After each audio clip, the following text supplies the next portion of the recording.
If you're looking to create a set of financial projections for an indoor playground concept or maybe like an indoor trampoline park, then you've come to the right place because we built a financial projection template built specifically for this type of business model. And I'm going to walk you through this template here kind of step by step, show you how it works, and really just show you how you can get this prepared for a potential SBA lender or potential investor. I'm going to put a link to this template in the description of the video below so you can grab that and follow along. Also, if you stick around to the end of the video, as a thank you for sticking around, we're going to give you access to a coupon code, a discount code that you'll be able to use to take a discount on this template. So before I dive into the details here, just a little bit of background on me. My name's Adam Huxema. I'm the co-founder of ProjectionHub. Before starting ProjectionHub, I was an SBA lender. So I was an SBA lender for 12 years. During my time as the executive director of an organization called Bankable, we made over 1,500 SBA loans. So I come to this work on the projection side of things with that kind of SBA lender focus and perspective. And if you are working on a set of projections for an SBA loan and you need help, filling it out or just getting prepared for an SBA loan, reach out to us at support@projectionhub.com. We can help with that. We do have a service where we would work with you, fill the template out, customize it for you if you need to. So, if you watch this and you're kind of like, man, I just really wish someone could help me kind of step by step and do this with me and for me, we can do that. So feel free to reach out on that. All right, with that, I'm going to go ahead and dive into how the template works. Okay, so we are starting here on the at a glance tab, and this is kind of the end of the process. So after you've filled out all of the assumptions, you're going to come to this nice at a glance tab with some graphs and charts and things that you can pull into a business plan, some key summary data that's going to be really specific to your concept. So, membership, if you're going to have membership, you can have membership revenue and details around that, key performance indicators around membership, member lifetime value, churn rate, key things that you're going to be looking for. You're probably going to have a lot of event revenue for this type of concept. So you have a section on events, food and drink and retail revenue, and then just open play or walk-in revenue. You're also going to get a 5-year income statement, a 5-year cash flow, a 5-year balance sheet, and then the income statement, cash flow, and balance sheet all broken down by month for each of the 5 years. So that's going to give you everything you need for an SBA loan request, both the annual and the monthly summary. But in order to produce these reports, we have a little bit of work to do. We got to fill out our various input tabs. So these input tabs are in blue. And the first thing you need to know is that every cell that's highlighted in blue here is an assumption that you can change without breaking anything in the model. So if you want to change the start date, you want to change a company name, you want to change your opening cash balance, all of these things are easily just updated. Just type over the data in the cell and you'll be able to update that yourself. Okay, so I'm going to assume in this example here that this is a startup, and let's assume it's an indoor trampoline park, okay? And so we're going to assume that we're going to invest $50,000 of equity into the project. We are also down here, you'll see an SBA loan for $350,000. So total project of $400,000 here. We've got the SBA loan set at 11% interest over 120 months or a 10-year term. Some other key assumptions: accounts receivable terms.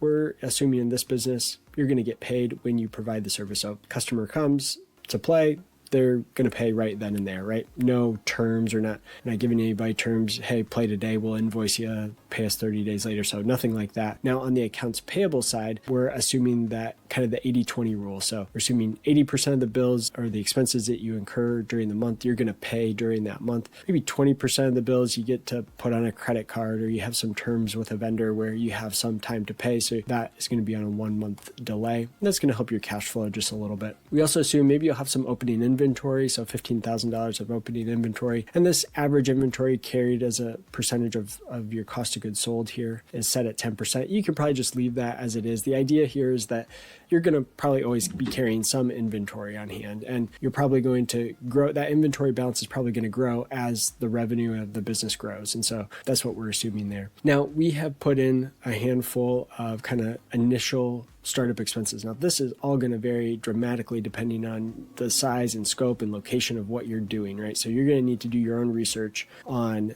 the values to put in here and even what specific categories you might have. But we had some examples here of, maybe you're renting a space, you're going to make $180,000 of leasehold improvements or updates to the space to get it ready for what you need. $110,000 of equipment, maybe some entertainment equipment, TVs, kitchen equipment, $13,000, office equipment, some furniture, security system. You get the idea, right? So all of these are kind of your startup fixed assets here. And then we've got, again, the SBA loan. Now let's move on to the revenue tab. So the revenue tab here is a little bit complex because this business model is a bit complex. And so we are going to just walk through this kind of step by step. But the way we want to think about this is a capacity for the facility. So let's start with saying we can have 100 people playing at once, okay? So that's our max capacity of our facility. We're going to be open 10 hours a day. We're going to be open five weekdays per week and 2 weekend days per week. So in other words, we're open 7 days a week, but we give you the ability to say, okay, maybe we're only open, maybe you're not open on Sunday. So you could change this to say you're only open one weekend day per week. Okay. You can set the average visit length. So here we're saying the average visit length is 3 hours or 180 minutes. And that's going to ultimately set our total possible customers per day based on those assumptions. So we're saying based on how many hours we're open, our max capacity, we have a total possible customers per day of 333. Now the next section, we're going to talk about member acquisition, and we'll see how that total customers per day kind of plays throughout the model. It's kind of really, that capacity is important throughout the entire model here, but we'll come back to that. Let's look at membership. So let's say we start with 0 members and we're going to spend some money. So we're going to have $500 a month ad spend budget, and maybe it costs us $200 to acquire a new member. Maybe advertising is not going to be the way that we acquire most of our members, but that is maybe one approach that we're using. And then we have new members from word of mouth, social media, or organic. So you can set the number of members you're going to have here. So maybe we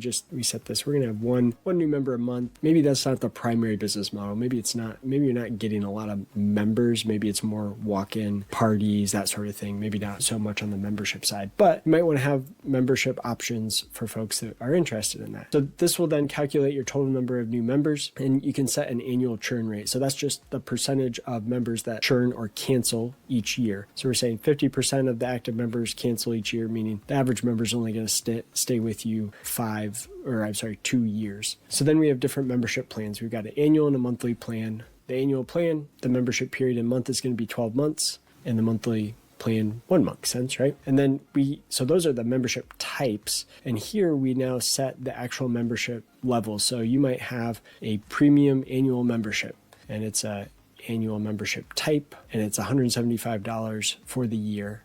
And we're saying 15% of your total members. So these members here, 15% of them are going to buy this membership level. And then we're saying that on average, these members, this level of membership, they're going to come 4 times per month on weekdays and 2 times per month on weekends. So why is this section important? Because this helps us understand how much of our total capacity our members are utilizing. This will limit how much we can sell to the open public, right? If the members are utilizing all the capacity, then on either the weekdays or the weekends, for example, then the model's automatically going to keep you from being able to sell capacity that you don't actually have, right? So that's kind of the check and balance that we built into this model. You can also, set another annual membership. So let's say you have a basic annual membership and then a monthly membership. And maybe the monthly membership is $20 a month. So $240 a year. It's going to be more expensive if you pay monthly than annual. Okay, so this is just a whole bunch of different calculations here and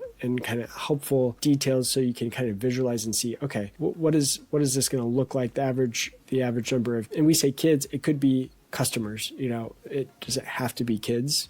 I've gone to indoor trampoline park with my kids, but also thought about it would be fun to go there without my kids. So I say kids here, but it doesn't have to be kids, right? Kids at heart, I guess, is what we're looking at here. So you can see your average active members here by year, and then we get to open play. So the idea here is this would be the walk-in customers that aren't members. They're not there for a party or an event. They're just coming, they're walking in. And so you have these different service types. So basically you have different walk-in levels of different age groups, and then a different price point. So the idea here is if you had walked in with a group of 6 kids or more, or walk in with a group of 10 kids or more, basically you're getting a bulk discount. That's the idea here. Now, this may be overcomplicating it, and I think maybe in this example, I want to show you this because some folks will ask about how can I do bulk discounts?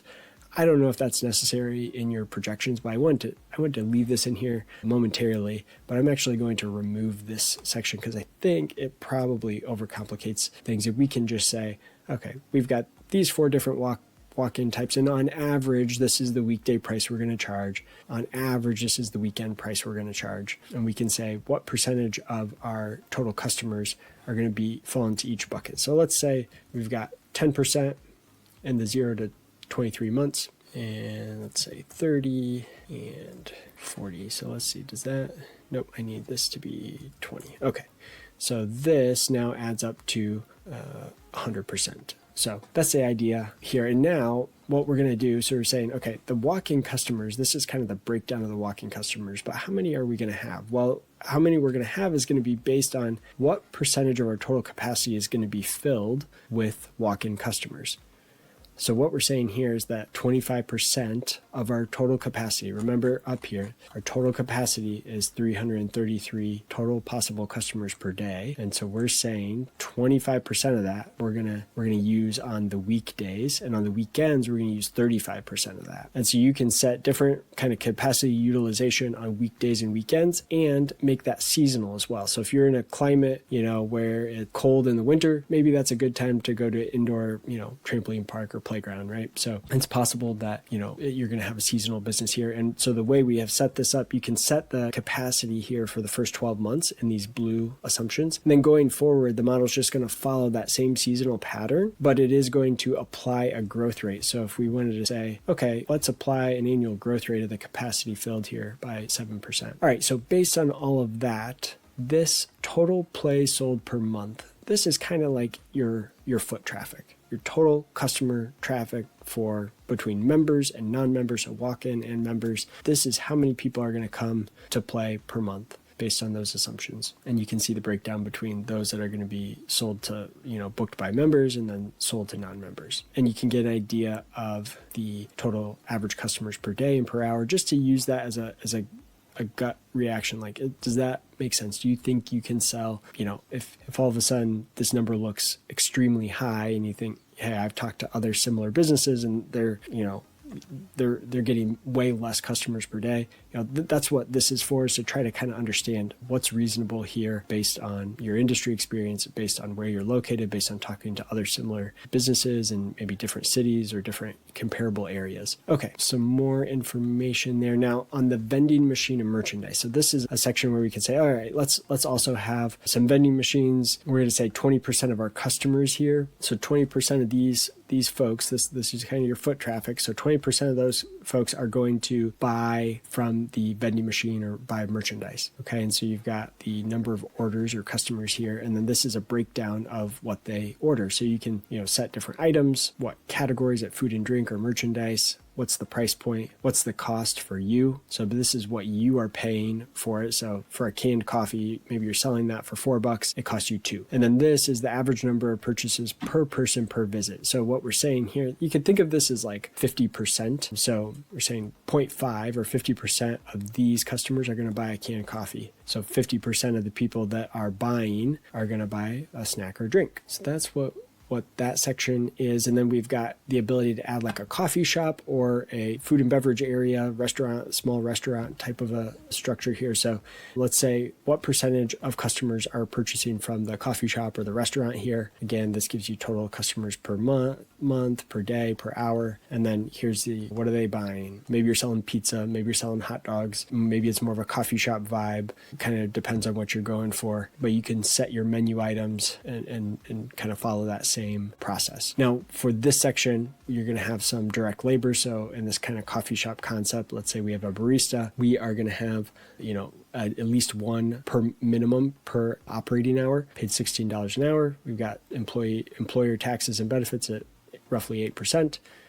And we're saying that the maximum number of orders this employee can handle is 20 per hour. So that's basically 1 every 3 minutes is the most that one person can handle. And the model's then going to automatically make sure that if you project to sell more than that amount per hour, the model's automatically going to add staffing for you. So for example, we are going to look down here. So the average employees per hour we're saying is 1 here, but let's just make this, let's say one employee could only handle 1 order per hour. Well, now the model automatically says, well, you're going to need 2.78 employees now per hour because your employee can only handle 1 order per hour, and you're getting 2.78 orders per hour right now. And so it's gonna automatically calculate that and add that additional staffing in there based on those assumptions. All right, we're almost done here. We're getting there. We've got the events section here, and this could be a pretty substantial portion of your revenue.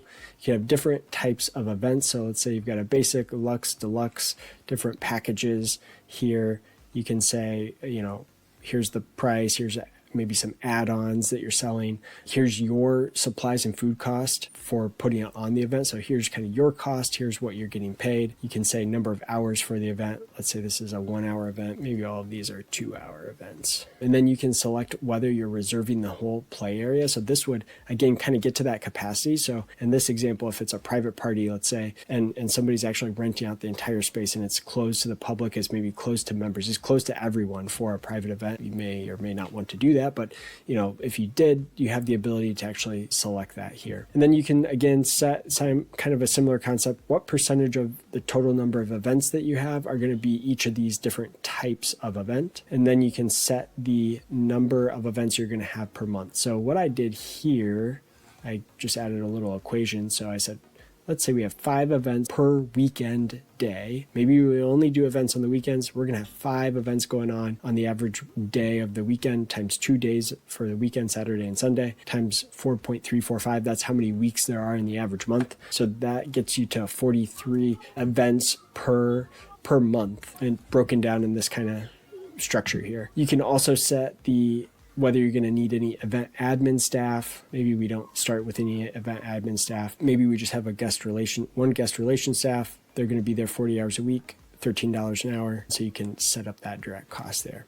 Okay, that is it on the revenue and the cost of goods sold. We're getting close to being done here. We've got the operating expenses tab, and we can set some startup expenses. We can set expenses as a fixed dollar amount. So like accounting could be a fixed dollar amount of $500 a month. We can set expenses as a percentage of revenue here. So I've set a credit card processing fee. It's a good example. It's set at 0.03, which means 3% of total revenue.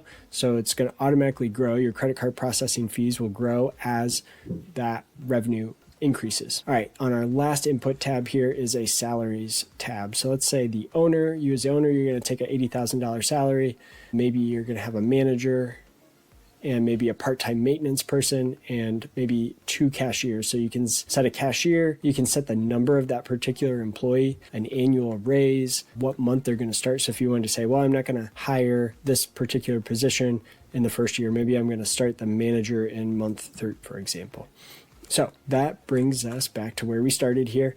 And thank you for hanging in there with me through all of that. So again, as we promised at the beginning of the video, promised a discount code. So if you go into the description of the video below, you're going to find a link to a form. If you fill out that form, we're going to email you our most up-to-date coupon code so you can take a discount on this. And yeah, if you have any questions as you're going through this, or you say, man, I just want somebody to customize and fill this out for me based on my specific plans, we can help with that. So just reach out to us at support@ProjectionHub.com. We'd love to help you through your process of, whether that's pitching to investors or, preparing for an SBA loan. Do a lot of that work. So we'd love to help. All right, thanks.